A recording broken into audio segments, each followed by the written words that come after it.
meie õpetaja koolis kõige parem oli, kõige parem oli, kõige parem oli.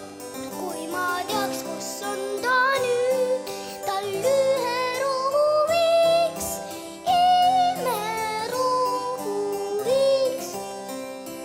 Palju hoolt ja palju vaeva meiga tunda sai, palju tunda sai, meiga tunda sai.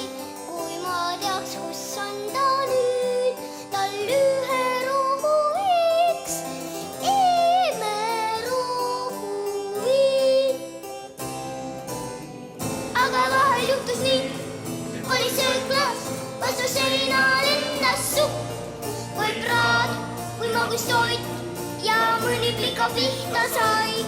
Sellega võtab nii ees, seisad tavas tädikuul. Päris hea, selge see, et sellest tuleb sama, kui ei oleks naeratust. Sest natukene naeratusega poiss pole ju läbinisti halb.